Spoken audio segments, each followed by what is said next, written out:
Magandang araw sa inyo. Kwento ko lang yung nangyari nung nakaboto na pala ako. Ebidensya nakaboto ko. So,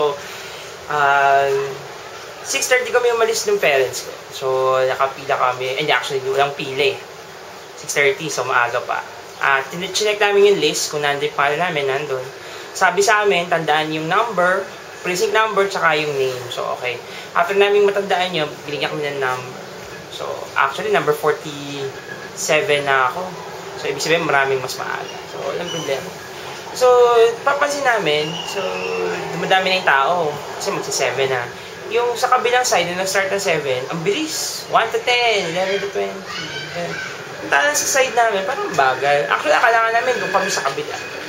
Yung pala, dito kami sa kanang side. So, yung sa kaliwa tapos na. So, naka 100 plus votes na dito. Yung sa kabila naman, sa amin, nakakawalo pa lang. Kasi agad-agad na yung tatay ko. Kalbo na nga, lalong nakalbo. So, ayun. Yung pala, may problem. Hindi yung PCOS machine. Yung mga taong nag-handle ng mga boto. Actually, nag-aaway na yung mga poll watcher. Kaaway na yung mga nagbabantay. Yung mga kumukuha ng registration.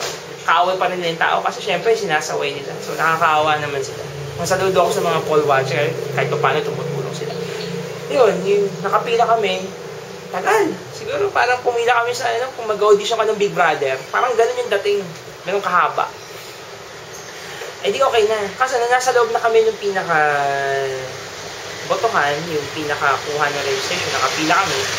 Lumapit yung nag-operate ng PCOS machine. Sabi niya gano'n na Michelle, sorry, ganito pa. Oh, huwag kayong magalit. Ganito yan. Kaya magkaiba kasi iba yung process din sa kabila, iba dito. Doon ako nagsalita. Bakit? Sabi ko, bakit? Paano nagkaroon ng iba? Ibig sabihin, iba yung process din sa kabila, iba dito. Kala ko ba standardized yan? Bakit ganun? Eh hindi, kasi ganyan eh. Kung gusto mo ikaw mag-observe ka. Gusto pa akong pag-observe, gusto ko umalis ng pila. Gago ba siya? Para naman pagka nagbigay ko ng suggestion, susundin nila. Eh, mga ingot pala sila. Tapos yun, lumapit yung chairman. At nakapamewang pa siya, sabi niya ganun. Ano ang problema dito? Sabi namin ng nanay ko, oy, bumalik ka din sa upuan mo. Bumalik sa table mo. Ayusin mo yung trabaho mo. Kanya, bakit? Gusto niyo pakulong ko kayo? Ba? Naglanakot pa. Sige na, go na, go na. Alam mo, every person na magreklamo, ini-entertain niya. Eh, so, paano siya makakapagtrabaho maigi? So, dapat ang isang tao, pagkakuha ng registration, okay na. Tapos, sa mga panito, mga sumisingit. Let's go. So, parang nakakainit na rin ang ulo. Pero, syempre, kailangan magtiis. Gusto nyo ng pagbabago. So, ito yung pagbabagong hinihintay natin. Yun, nalaman ko na patience is a virtue. Although uminit yung ulo ko dahil mga sablay ng mga paliwanag, wala naman ako magagawa. So, sige, okay lang. So, naghintay ako. Matapos ako 10:06. Ang nakakatawa dito, yung sa PCOS, tsaka yung pag-vote, wala pang 5 minutes tapos ako.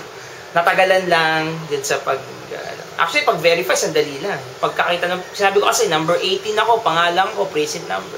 Nakuha agad. Ganun. Yun nga lang kasi, yung pila mo, may ibang pila pa eh.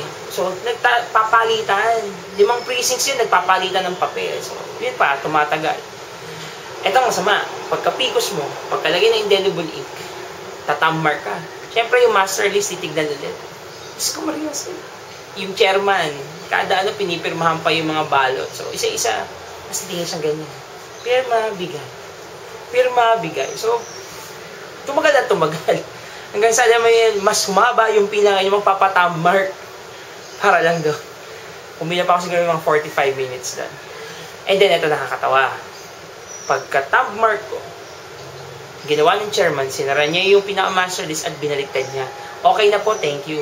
Hindi, teka lang. Pirmahan mo yan sa harapan ko, sabi ko sa akin. Ay, oo pala. Sabi niya gano'n.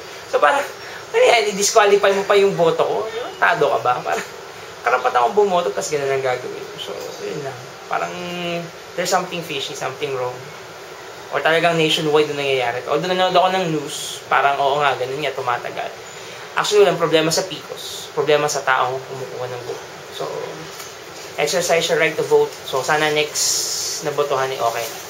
Bye-bye.